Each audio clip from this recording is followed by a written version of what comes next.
sliding, it's a homicide.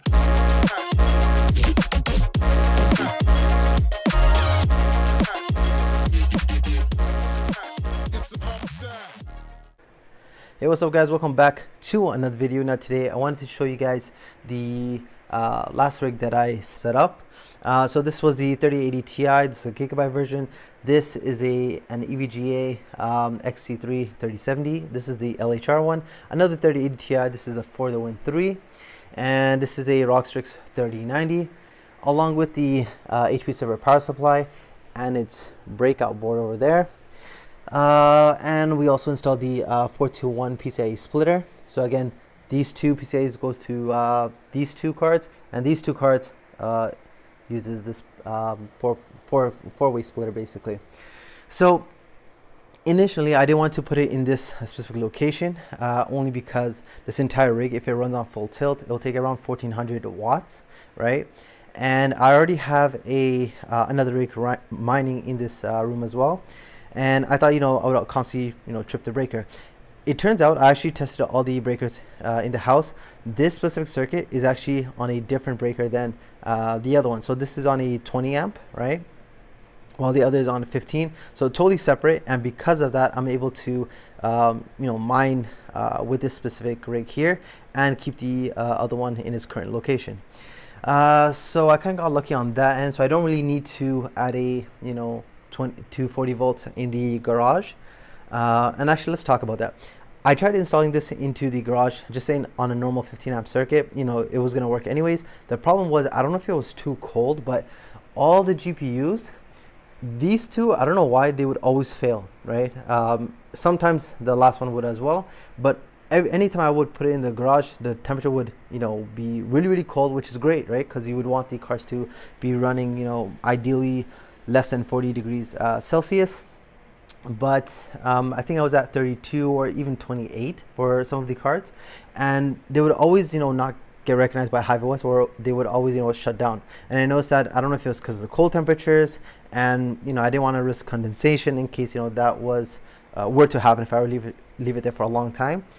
So I just brought it back here, and then I tried T-Rex Miner. Now T-Rex Miner works pretty good on my previous rig. However, for this rig, it would always crash install. So what I did was, I changed the risers, the cables, pretty much everything. What I then decided to do was just to use, NB Miner. Now, NB Miner worked perfectly, right?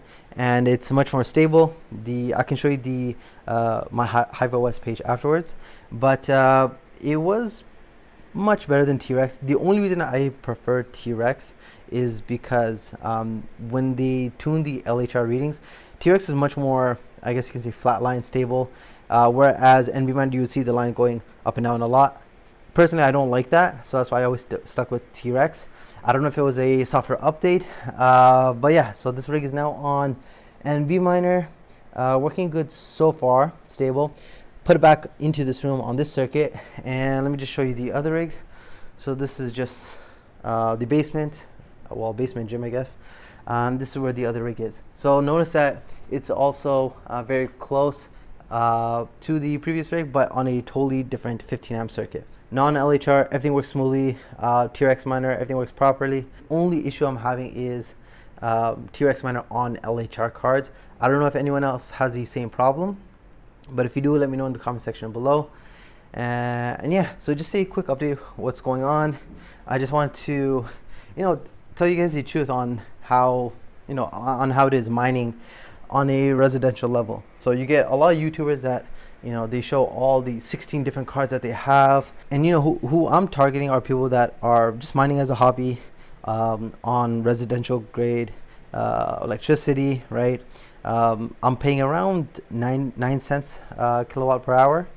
But it's not like I have another 200 amp panel that I'm installing, or another 100 amp panel, nothing like that. So everything's pretty much just for a hobbyist miner.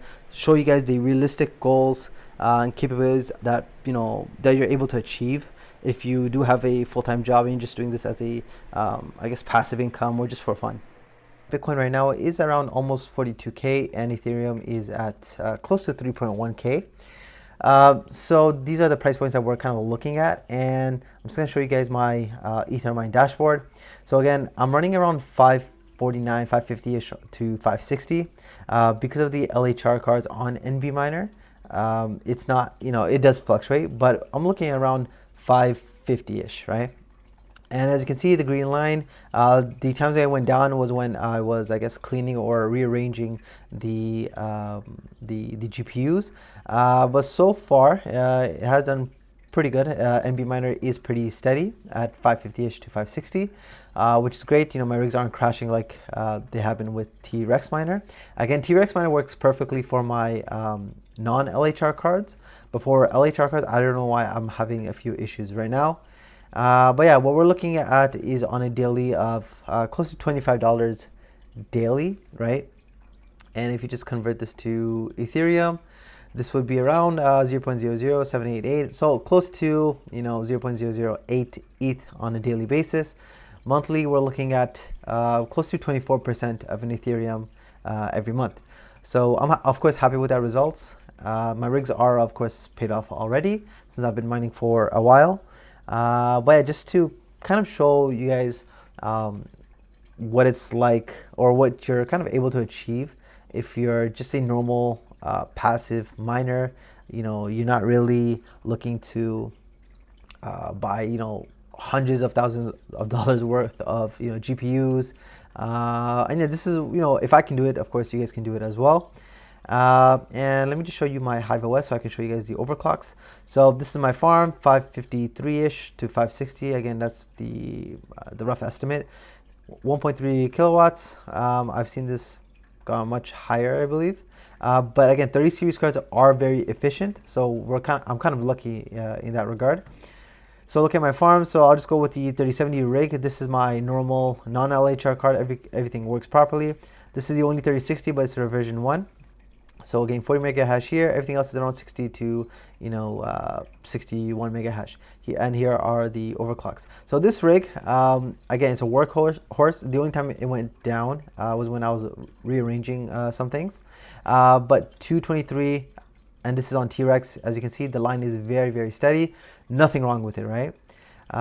So let's go ahead and check out my other rig. I should rename it, but these are where I put my LHR cards. So again, the gaps are me rearranging the GPUs.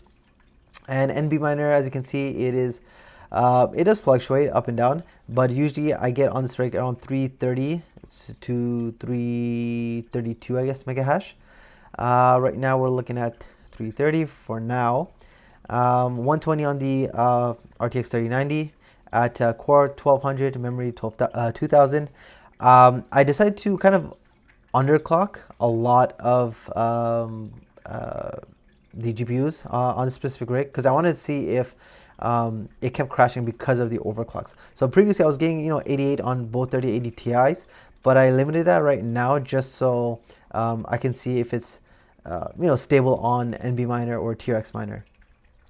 So 83 for now, and again 83 for the 3080 Ti's, and 3070, of course, it's an LHR, so we're getting around 44 mega hash here.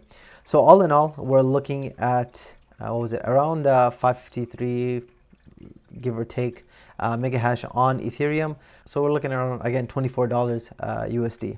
All right, so that's all I have for today. Don't forget to like and subscribe, and I'll see you guys next time. Peace.